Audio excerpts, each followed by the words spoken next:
There we go.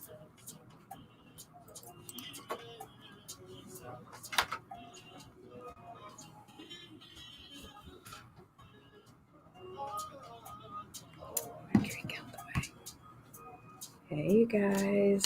See y'all coming on in. Almost there. 5, My microphone is. 3, 2, 1. Hey everyone, how are you? It is Wednesday. You're listening to 97.5 FM KDEE. I am Agent Key, and we are selling Sacramento. On today's show, I want to share that earlier today, actually at 10 a.m. today, I had the honor of being invited to an committee, ad hoc racial justice committee, as a guest speaker at during their Zoom committee meeting, and it is the Curtis Park Neighborhood Association. They have an ad hoc racial justice committee, and they invited me this morning to be a guest speaker during their committee meeting. There were at least a dozen white people. The committee was all white, and I was pleasantly surprised, more than pleasantly surprised. It actually warmed my heart and gave me a sense of hope because of their agenda. They got my name from an article from the Sacramento Bee not long ago, where the Sacramento Bee highlighted 8 local Black real estate professionals who were working specifically towards helping Blacks increase homeownership in the region. And they read my portion, and from that invited me to speak to their group. I was honored to do it. It prompted the discussion for today's show. What are 3 things, 3 very important things that white people can do to combat discrimination in housing? I enjoyed meeting with them, very thoroughly enjoyed meeting with them. I didn't know what to expect. They were not, it wasn't anything that I would have expected at all. They were not condescending. And I got to say, I went into it with a couple of biases, but I did not get from it. Thankfully, I did not allow my biases to impact my response. Very warm and welcoming group, very knowledgeable, and very much intentional about what it is that they're trying to accomplish. They pretty much asked me 2 questions. What is it that is happening with Black homeownership that I'm witnessing? What's preventing Blacks from getting into homes? That was like the main one. Well, I won't say the main. There were 2 main questions. The second question was, what can we get more Blacks into homes, and in particular into homes in the Curtis Park neighborhood, which is a majority white? I think the ratio is something like 70%, 70 plus percent all white community. And with them asking me those questions, prior to me meeting with them, I received an email, and I don't want to mention any specific names just yet, because I'd like to go back and invite them, their representative or representatives, to come onto the show and actually talk to you all in detail about what it is that they're doing. Because this type of action that they're taking can be and should be replicated all throughout the country. I was going to say throughout Sacramento. You know, you got to start where you are. definitely replicated all throughout Sacramento, but should definitely be replicated all throughout the country. There are a couple of websites. They have a main website, and I would like to give you the web address because you can go onto their website and see some of the things that they're engaged in. The number one thing that they are engaged in that I got from visiting their site and listening to them is educating themselves. What happened? When did it happen? Where did it happen? What are the ramifications? So if you go to their website, they have a very active neighborhood association, Curtis Park. Their website is https. Actually, I should tell you, just Google SIERRA, the number 2.org. Google that and type in also racial justice, and it will pull up a page from their website that shows the activity, individuals that have had the opportunity to come and speak to them live and in person, where they're educating themselves. They're not just trusting that the history that they knew tells the whole story. They're looking back specifically at the Curtis Park area. How did Curtis Park come to be? What happened? What were the events that took place? So, again, I was very honored that they asked me to speak to them, and they were extremely receptive and asked quite a few questions during our discussion and once it was over. And I really felt like they were listening. I was heard. And I felt like I was one of, they're on a mission.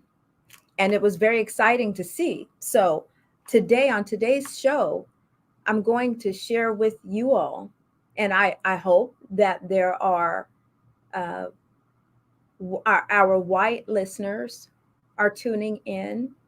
If you are not white, or if you are white and you hear what I'm saying and can convey this or relay this to someone else, please do. This is an open and honest conversation. I'm going to freely use the word white and black unapologetically, because we're trying to heal. And you've got to expose the dirty lies in order to get to the truth and to heal. So that's what we're going to work on today. One of the questions that they asked, what can white people do to help discrimination in housing? So my first response, my first answer for you all today was something they already had an answer to, and I've mentioned it. And that's going back and getting the real truth, getting educated on the history. What happened? So I want to give you a brief background. Before we take our first break, I want to educate our listeners, or those of you who are watching right now. What happened that we got to where we are today in housing? What happened in history? So I'm going to give you a brief background with the disparity between Black wealth and white wealth.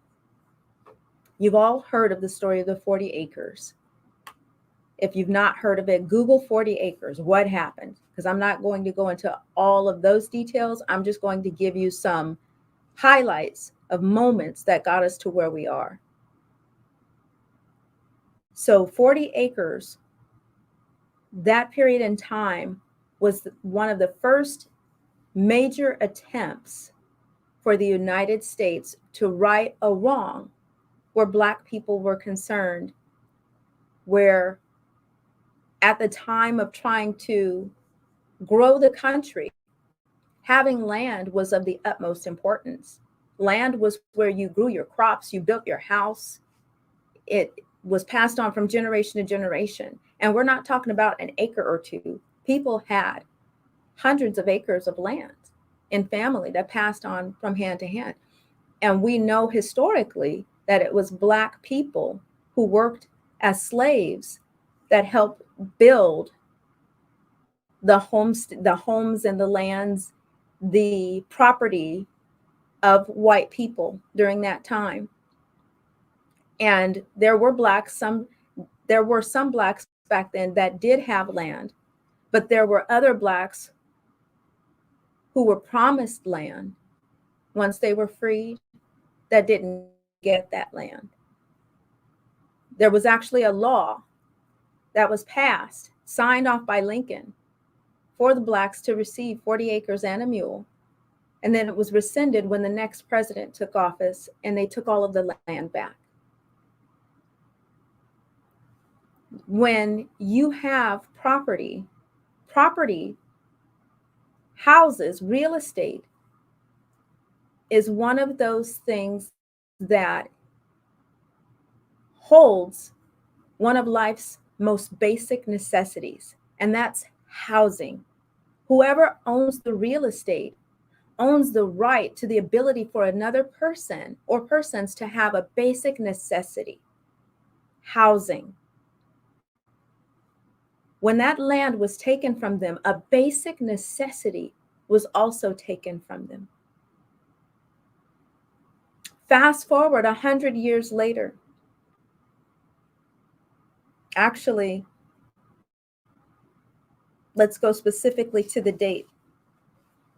After World War II, the GI Bill was drafted with the intent to provide returning servicemen money for higher education, financing for startup businesses, low-cost home loans, unemployment insurance, employment and trade schools established for men who wanted to learn new skills. And although the language didn't specifically exclude African American vets from the benefits, it was structured in a way that ultimately shut the doors for 1.2 million Black veterans who had served their country during World War II in segregated ranks. Now, did you hear all of the benefits that were resulting from the GI Bill? This was right after the Depression. This was an effort to help get America back on its feet. This was a time that set the foundation for what would soon after be one of the most lucrative financial gains that would happen over the next few decades, where individuals gained financial wealth, the ability to pass on generational wealth. That's what that GI Bill did. The way that we see our neighborhoods now, they were not always that way. Developments were created at that time. The realtors took they were created. HUD was created. All of these entities were created because real estate became the thing to focus on, and building communities with services and all of those things wrapped around where you can work, live, and play right in your neighborhood. That's when that sprawl occurred. That ability was taken away from 1.2 million Black veterans. What happened after that is that they were pushed into very substandard parts of towns, warehouse type neighborhoods. Ring a bell? Where there were nefarious things going on. Ring a bell? Where there were geological and ecological things going on. Ring a bell? We can see that today. A lot of the Black low-income neighborhoods are in those areas. That's when it happened. That's when we were pushed, right? So that was in the 40s. A structure An economic structure was created that legally kept Black people out, that legally kept Black people from from participating in acquiring a basic need. And not only the basic need, but from participating in being exposed to the opportunity to create generational wealth. During the meeting this morning, one of the ladies told me, she said, Keisha, I can remember scrimping and saving for the down payment for my house. I can't remember. She said she was in her early 20s. I think she said her early 20s, or she was in college or something. And I asked her, I said, you scrimped and saved for that down payment. Did you see someone around you? Why were you pursuing the house? She said, yeah, just like going to college. It was expected that you were going to go to college. It was not up for discussion. That's just what you did. Like waking up in the morning to go to school. That's what you're going to do. You're going to buy a house. You're going to go to college. Those are not the same conversations that were being had at that same time in Black homes. For Blacks who were pushed off into those substandard areas of housing. Now remember, with the GI Bill also came the right for higher education, money for higher education, money for startup businesses, unemployment insurance, trade schools. Black people didn't get that. So the opposite of that is low employment or no employment. So now I'm just struggling and surviving. I'm living in survival mode, because not only have you taken away my ability to acquire basic need for housing, you've also taken away my ability to acquire income, to make money, to even get to the point of, I can't even afford where I would like to live. I can only afford where you've pushed me off into this corner of your city. And if I could afford to live where I would like to live, you've created laws that say I can't legally. Now, that was in the 40s. It would not be until 20 years later. The GI Bill ended in June of 1956. The Civil Rights Act of 1968, you know it as the Fair Housing Act. It was the third major civil rights law that was passed in the 60s. So 20 years later. So for 20 years, you are legally able to suppress me. Legally. Can you imagine someone just blatantly tell you, and they weren't nice about it. They weren't nice about it. We all have seen the pictures, the fire hoses being turned on Black people, dogs being turned on Black people, lynchings, hangings, sexual abuse, jailings, the police killings. Those are the results of Black people just trying to live. Black people just trying to have what's fair. And white people during that time, under the letter of the law, rising up and saying, no, you can't. You are not my equal. You are not, this is not going to happen. So that's a mindset. A law was implemented. Structural racism was created in housing. 20 years later, you write a law that says, oh, remember that structural racism that we created that y'all been practicing for 20 plus years, even more than 20 years, because our whole country was founded on racism. Remember all of that, the way that you all are acting right now? Don't do that anymore. The law was just supposed to change that. By a show of hands, how many people think that the law worked? Right? I was talking to the group today, and I shared with them that I was driving. I have a new car since June, but for 6 years prior, I had been driving another brand of car. So my hands and my thoughts are very accustomed to the instruments of the car I had been driving for 6 years.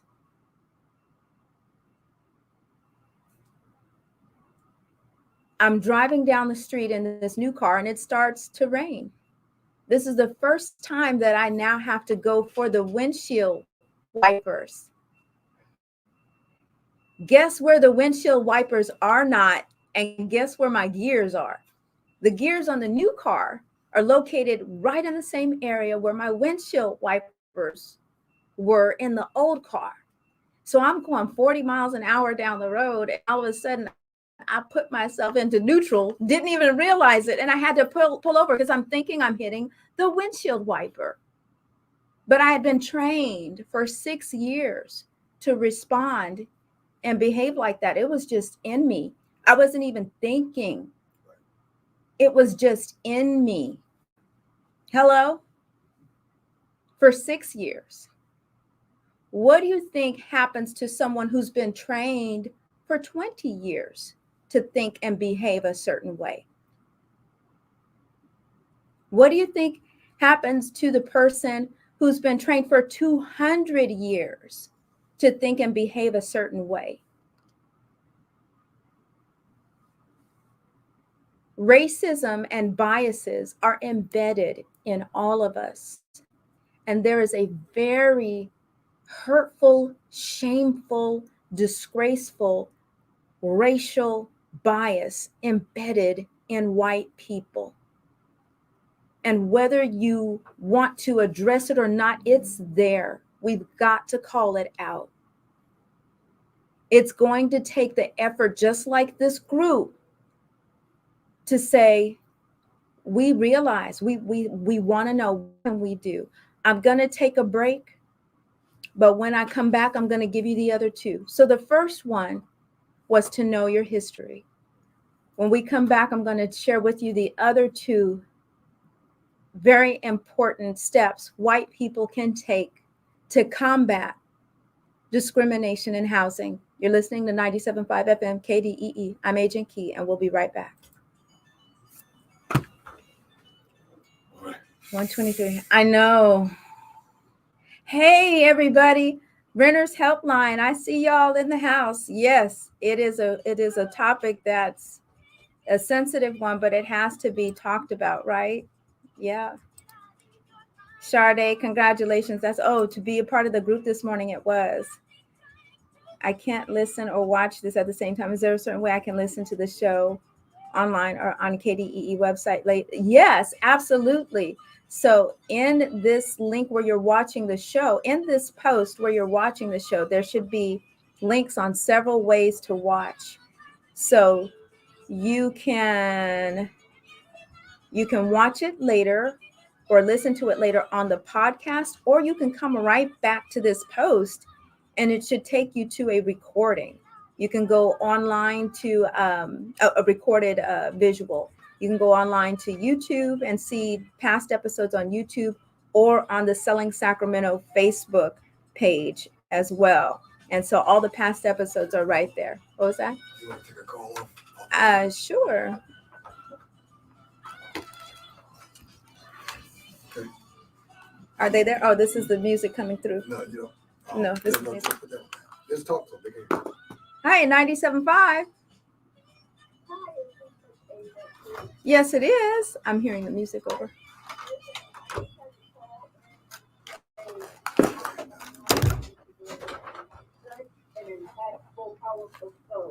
Thank you so much. That's all I want to say. Oh, you are so welcome. Thank you for listening, and thank you so much for the support and encouragement. Thank you. Absolutely. I'll be listening for the other two. Sounds good. Have a great day. You Thanks. Bye-bye. Yeah, we had to turn the volume down again. Turn. Oh, okay. That's fine. Turn it down. Yeah, Okay, but it's up. those That's if we headphones use it. Okay. Yeah, those headphones are in the box. Okay. Right. So that's where it connects. Okay. Thank you for letting me know. No worries. Fellow listener chiming in to say all these videos are archived. And oh, thank you, honey. And then also, they want to listen to you live right now. Yes. They can go to kdefm.org. Yeah, that's in the links too. Okay. Yeah. Uh-huh. Yeah. Glenn, hey Key, always on the edge. I appreciate it. Have to leave. Oh, thank you, Glenn. Thank you so much, sir. Much respect for speaking the truth to be. Yes. Yep. That's where we got to start with the truth. Thank you all for tuning in. It's tough to have tough conversations, but I'm a firm believer that, and it's not just that I'm a firm believer. It's the truth. It is just as natural as what goes up comes down. When you shed light on the truth, you have to deal with it, and that's where the healing begins. You get it out in the open, and then with it being in the dark, that darkness no longer has a hold over you, right? 2. Okay, we're coming back. Hey, ladies and gentlemen, we're back. You're listening to 97.5 FM KDEE. I am Agent Key.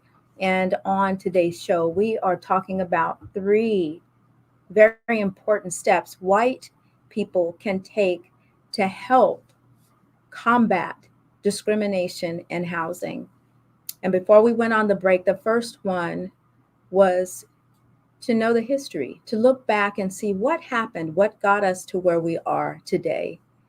And we talked about the 40 acres and that opportunity to allow Blacks to establish themselves with a basic need of housing, right? And we'll just call that kick the can 1. And now the second time was the GI Bill. That was a time when that set the foundation, it set the stage for the largest accumulation of wealth in history. Houses were purchased for $10,000, $11,000. Homes that today are now worth well over, if you look at the communities that were around back then, you're not getting a home in the Oak Park, Greenhaven area, Curtis Park. You're not walking out of there without median $500,000. So if you think about that over the years, as time goes by, if those houses pass on from one generation to the next, whether they're sold or money is able to be pulled out to send someone to college, you can now use your home to increase your wealth in other areas. You can pull money out to start a business. You can pull, and white people did that. There are businesses that are existing right now today because someone took out a loan against their home. There are students who graduated from college today without any student loan debt because someone took out money from their home to pay for that child to go to college. There are many things. There are investments that people have, stocks, bonds, insurance, because you have your house to hedge against, to create that wealth. And those 2 times, the 40 acres, what's equivalent to the 40 acres? White people were given land. There was no racism there. All of the land was divided to whites. You could not be Black and have the same amount of land, degree of land.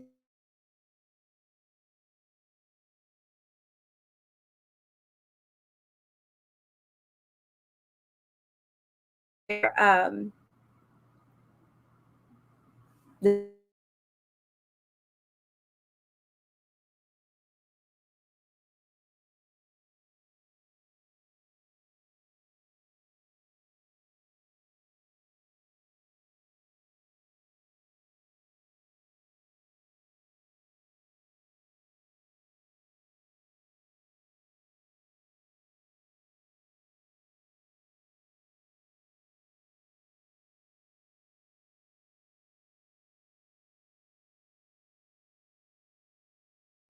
helping resolve this. I'm going to see if I can put my Facebook viewers, my social media viewers on my, see if I can turn on my, what is that thing called? My hotspot connection. I would love to take a call right now. If you can hold off, I want to get through this. I really got to get this information out, and then I'll try to take a call if I have time. The second thing that you can do is admit that you have a racial bias. And I've gone into the mentality of it. I used an example of, me having one vehicle for 6 years, getting another one that I've only had for a few months, and how I've been trained to behave towards that vehicle instinctively, intuitively. That's like if you've ever been driving down the road and you're headed one place and you're driving down a similar road. Have you ever ended up getting off on the freeway where you might normally go home because you weren't really thinking about it instinctively? That's how our thoughts work. So can you imagine living in a household where Blacks are looked down upon? They are not considered decent people, decent, civilized people, people of means, people of worth. That is really how we were looked at, and even worse, that's how we were viewed in white homes. And not all white people, but the majority. It was how society operated. It was okay. It was accepted, an accepted normal practice and behavior towards Blacks. You're not shaking that out of your system with just one generation being woke. You're not shaking that out of your system because you create a law that now says, oh, remember the way we built this structure? Remember the way that you had to behave with this structure? Now we want you to behave differently. No, guess what you've got to do? You got to tear the structure down, because the instructions that were created to operate the structure you created, that's how you get the best out of that structure you created. When you apply a whole new set of rules to operate a structure that was supposed to behave one way, it's not going to behave properly, because that's not what it was created to do. I just had a little epiphany there. But you'll all understand what I'm saying.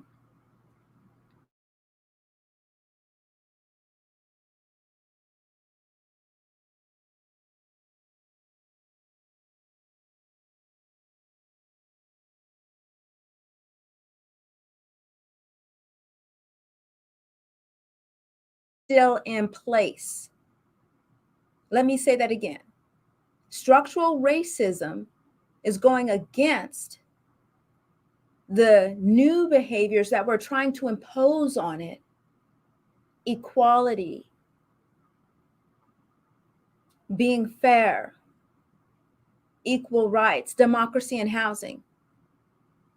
There are powers that are rising up against that within this institution, because the structure of this institution wasn't created to operate in the way that we're now trying to make it behave.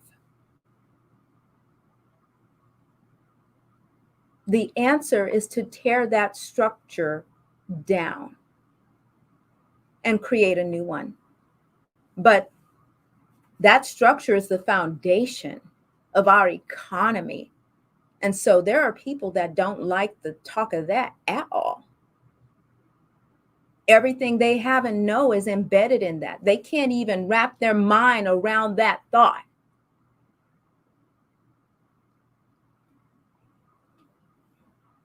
The idea that you possibly created something you should never have created in the first place. That's what we're talking about here. You created something, an institution that you never should have created in the first place. And it has suppressed a group of people for over 200 years.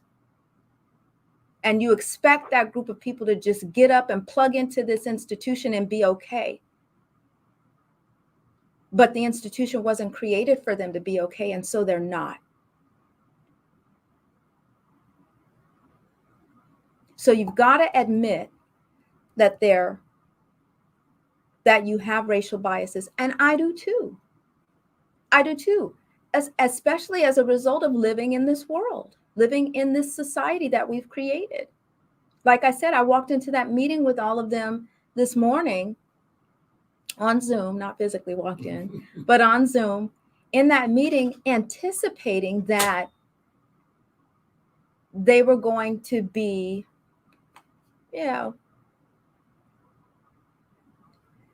like, I don't know, but I know, but I don't want to say it because I was totally wrong. I was totally wrong. And like I said, I felt heard and I saw the work. They're doing the work. They're doing the hard work. So admit that that you have a racial bias and be intentional about seeing it. And that brings me to the third thing that I told them. Be intentional if you are a homeowner about who you use to help you sell your home. Because the real estate agent at the end of the day is the gatekeeper. And I gave them an example. Let's say there were 100 homes in Curtis Park for sale.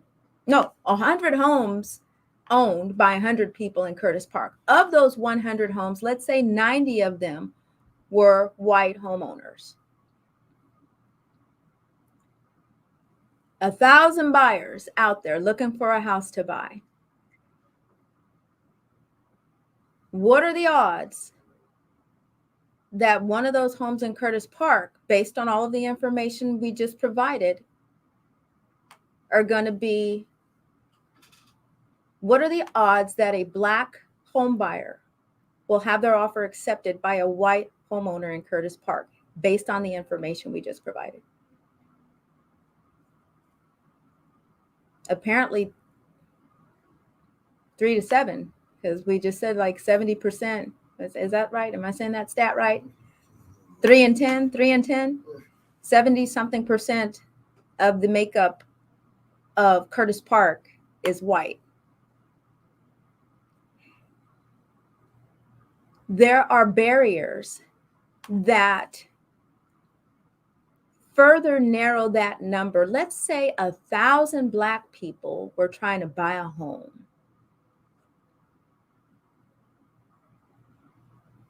First of all, you've got to get Black people even thinking about home ownership. Barrier number 1. We culturally don't think about home ownership the way other cultures do because we have been conditioned to believe that that is not within our reach. We have been conditioned to believe that where we are is where we're going to be. So you first have to expose Black people to the potential of home ownership, expose Black people to financial literacy,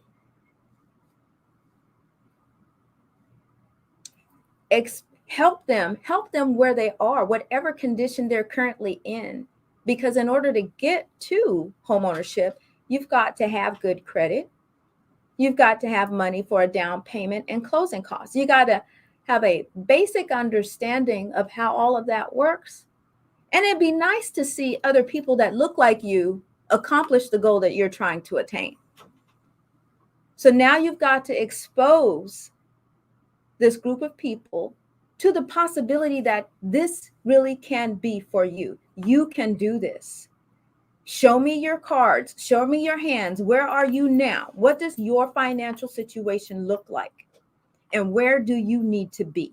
Let me help you get there, no matter how long it takes. And there's another thought process that we're playing with also, because many Black people are living in survival mode. We don't have excess money. We don't have 6 months of savings in the bank account. We are living month to month, paycheck by paycheck. And so now you got to get me out of survival mode thinking in order for me to even be thinking about buying a house. Did you see the price of rent? I'm renting and rent has gone up. I'm about to be homeless. What you talking about? Homeowner. So we have to meet people where they are, Black people in particular. What's going on with you? Give me the opportunity to pull back that curtain and operate and expose you to the resources and the information that you need. All we need is access, exposure and access.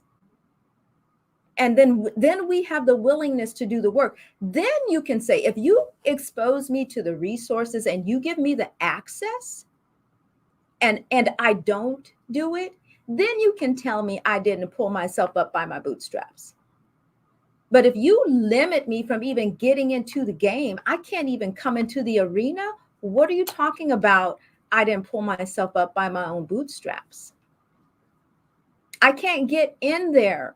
If you own the home and you hire a white agent who tells you that the loan I just pre-approved for, and I have a down payment assistance and closing cost money, but that agent is telling you that my loan is a bottom of the totem pole loan because it's not conventional and it's not all cash, and they won't even take the time to properly explain the strength of my offer.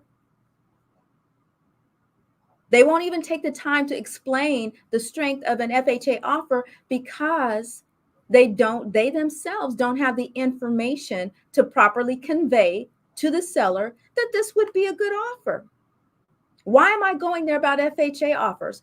Because even though conventional loans can use down payment assistance, many people, many Blacks, many people who are having a challenge with coming up with a down payment or closing costs use FHA loans to get into home ownership.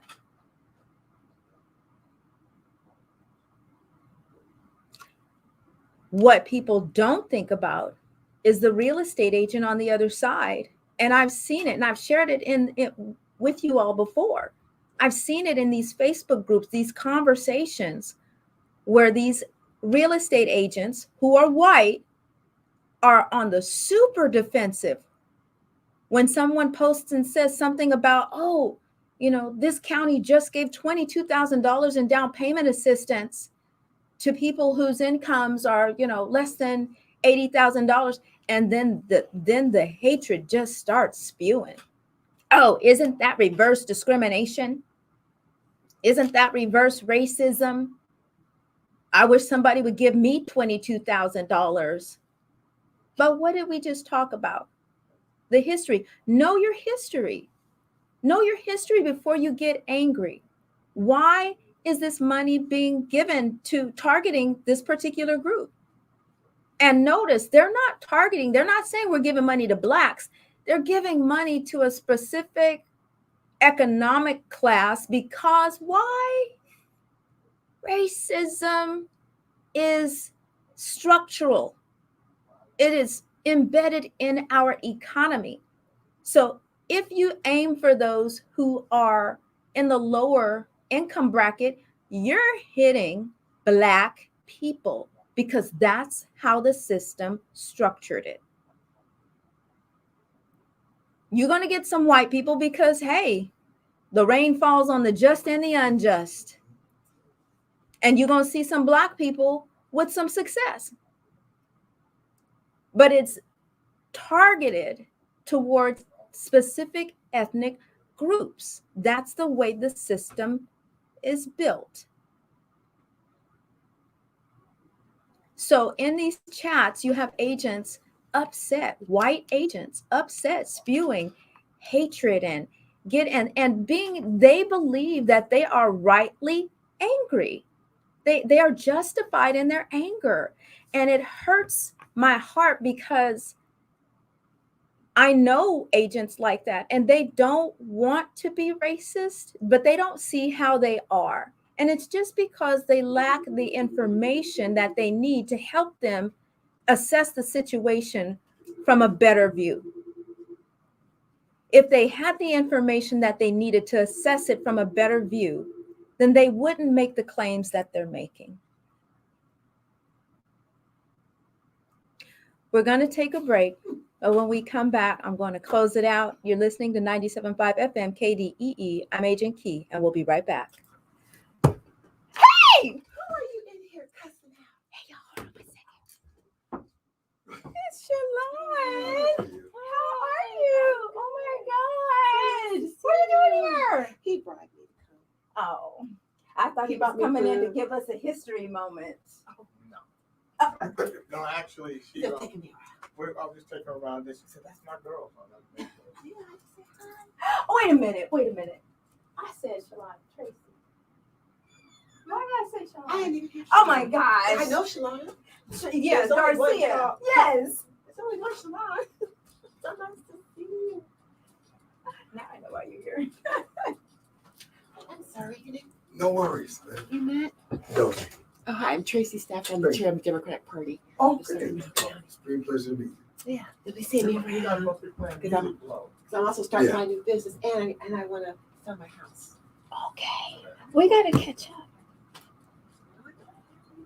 Okay. That's it. Oh, my God, y'all. That was my girl. I had my glasses on, and I looked at it. I was like, Shalon, that was Tracy. I'm just in the corner. You guys, What you got? Where's your hand? I was on a roll. I have to calm down because I only got so much time to talk. And I'm looking at the clock. Let's see. Oh my gosh, there's commenting here. I'm here for this topic. City of Sacramento's financial resource, financial empowerment center coaches love helping them achieve their, get an idea of what this looks like. Check out interview FEC participants. Okay, I will check that out. Exactly. They act like they don't want you to get the loan. Yeah. Say that. Speak the truth. It's the only way things will ever change. Yeah. That's a good way of stating it. Yeah. Thank you all. Thank you all for your comments and for watching. We have to be able to share this kind of information without being too fueled. We don't want to. We are angry, but it is really a righteous anger because this is about humanity. This is about fairness. So it's a righteous anger. It's not a racist anger.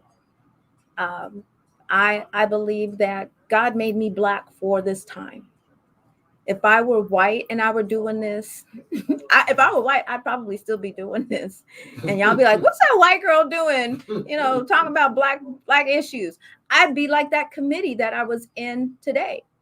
12 white people. And I'm looking at them like, and I literally said, I thought, oh my God, what are these white people doing? They just are all popping up on the screen. And I said there were 12. There were probably, what's the professor saying? 19, 12, maybe 13 or 14 before it went over.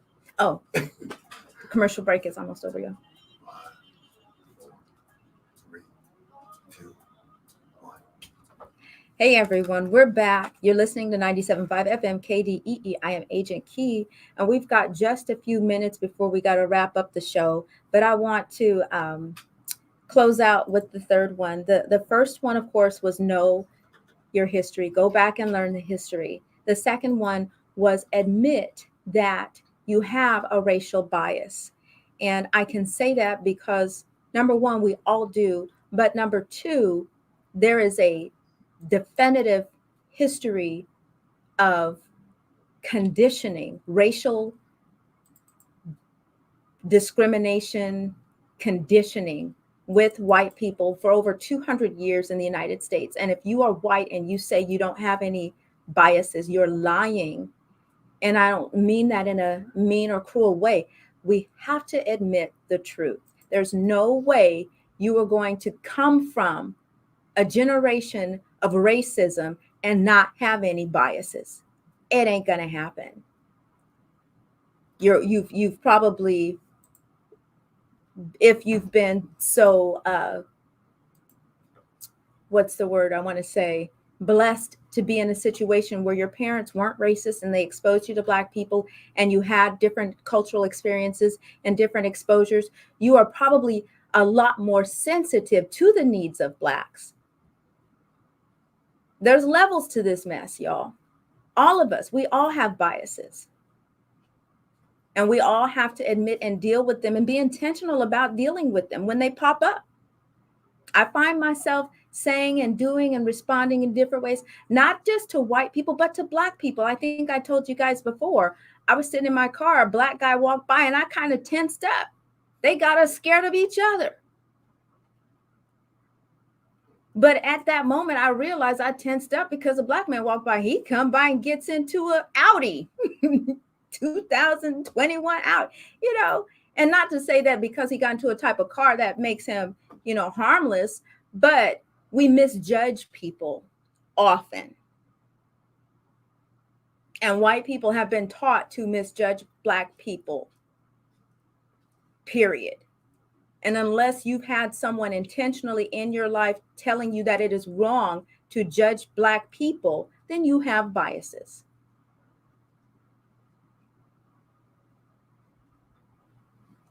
The third thing was to be intentional if you're a homeowner about who you select to sell your home, because that agent is putting off on you.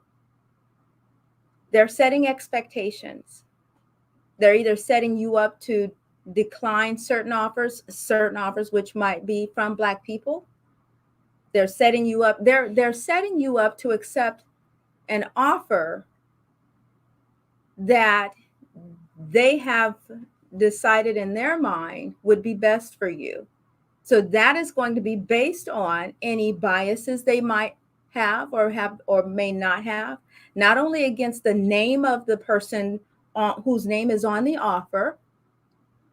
It might be Johnson or Laquita or Mashawn or something. They have to overcome that.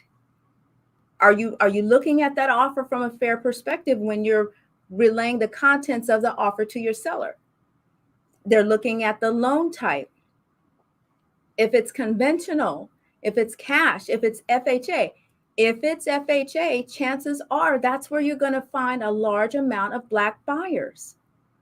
If your agent is turning down the FHA offers, you're turning down potential Black buyers. That's the way the system is set up. I'm not saying that Black buyers can't be conventional, and I'm not saying Black buyers can't be all cash, but there is a larger amount of Black buyers in the FHA pool. It's set up like that structurally. And so if you are a seller or if you're an agent and you're declining FHA offers because you don't have the information or the experience to communicate effectively to your seller that transaction could still be a good one and could still go through and could possibly be a minority buyer. Not that you could say that, but that it could be a transaction, it could still go through, it could be a strong offer, could be a great transaction for them. Then you are not communicating effectively. There are some offers that